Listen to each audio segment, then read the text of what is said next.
So this is a very brief Chod meditation. Although, Chod meditation has many aspects, very profound. So there are many aspects we can practice, approach from many directions.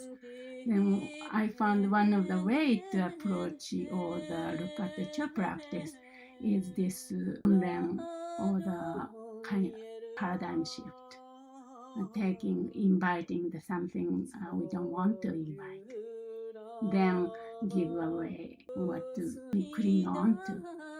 So, but in the case of the Chod, it become a little bit extreme in the sense that we feed the body. So I just wanted to talk a little bit about why body and also magic, the experience. I'm just guessing because I was not living in the 11th century. I'm sure you have your own experience when something happened in your life, or something extreme, or even not extreme, very shocking, or the very hurtful things happened in you or carrying since your childhood. And sometimes that we can see what looks like. Become like really demons. So we go to a cemetery or scary places, and we put ourselves in those scary or the frightening situation. Then we invoke internal fear that manifests externally, actually. My guess is what happened to Magic Lapton in the 11th century. That's what happened to her. She was a seer, or she was able to see more, because some people can see more in the human realm. Some people can hear and see more, like, and something like that. She was an amazing female practitioner, and she was able to see those demons and manifested an internal, because she was very radical, because she said all those demons and external forces, everything was from mind at that time in the 11th century, as if she was the first psychotherapist in the world or something like that. Those forces we can feel. Maybe if we don't see, maybe we can feel in our body, If we started to attune more and more, we can feel the forces, maybe part of our body, or something very shoulder, or sometimes, we get some kind of backache or something. A long time I had a backache. I went to the doctor and a physical therapist. They couldn't figure out what's wrong with it. Something like that. Then manifest in the body, pain as a pain, or sometimes in even external circumstances or external things manifested. So demon takes many forms. In our life, in our experience, we meet those demons. That's what exactly happened, I think, to Magic. She talks about details of the demons in demonology. This demons is this, for example, zombie, the Roland, body rising, that's called zombie. So zombie is the manifestation of this specific internal demons experience, something like that. So many. We purposely use that forces and then invite them and feed them and give everything what they want. In the sense that we, in our life, we haven't processed. We kind of pushed away, or we didn't want to experience, so that, for example, grief, or we don't want to think about, we don't want to grieving, then we disrupt ourselves, then we do something else, and then we haven't processed, right? Then what's happened was they come so-called karmic debt collector.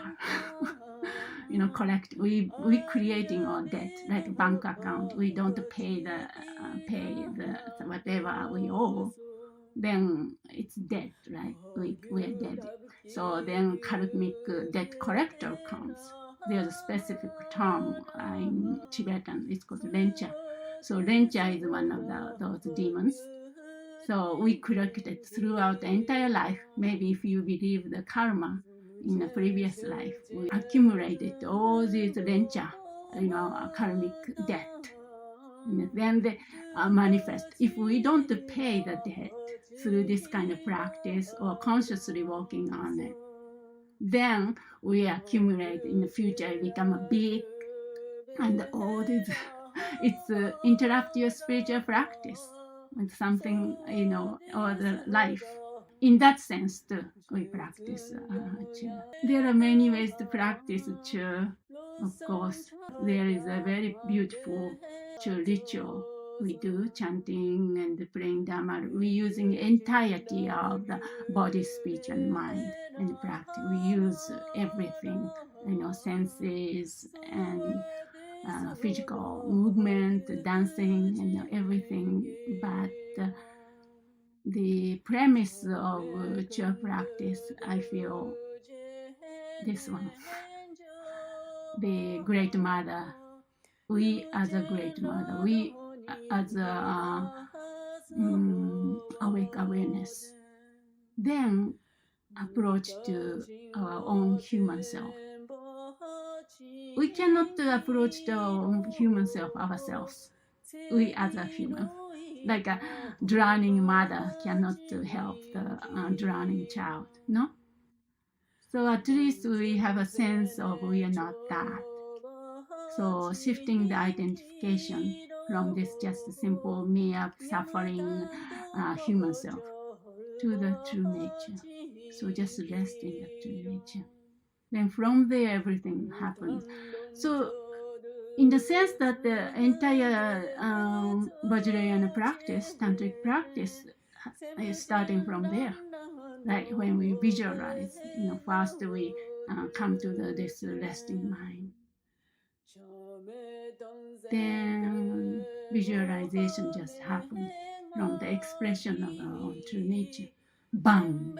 Like a refuge tree or the accumulation of the merit tree. Everything manifesting from this true nature expression. Then all this beautiful praise stuff.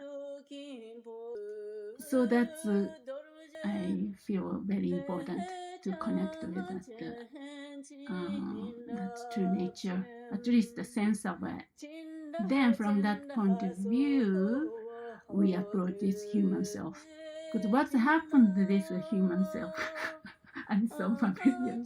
This child within us, she trying to help. She's doing her best. Good intention, but she doesn't have a wisdom, running very well, like a little child, like a 3-year-old trying to running a show, trying to help. So then causing so much interruption, so to speak, if I may use that term. And so our approach is to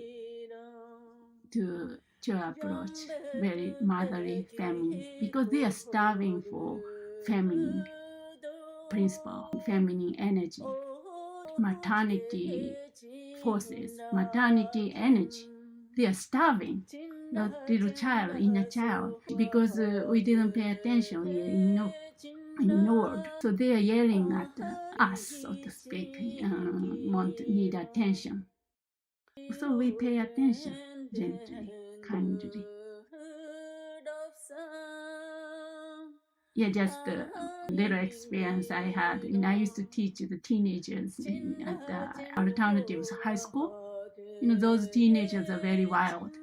They came from the dysfunctional family. Many of them, never had a real love from family or society or school label them as a bad kids or something like that. So they came and they're starving for love, unconditional love. And so, I used to teach tea ceremony and some little this kind of meditation. And so just put them into this environment, just sit quietly with themselves and unconditional love in like circumstances, and they started to really settle. They started to notice their own loving quality. So that's kind of very beautiful. So I think we have to approach in that way to our own being, our own relative self. No? What do you think?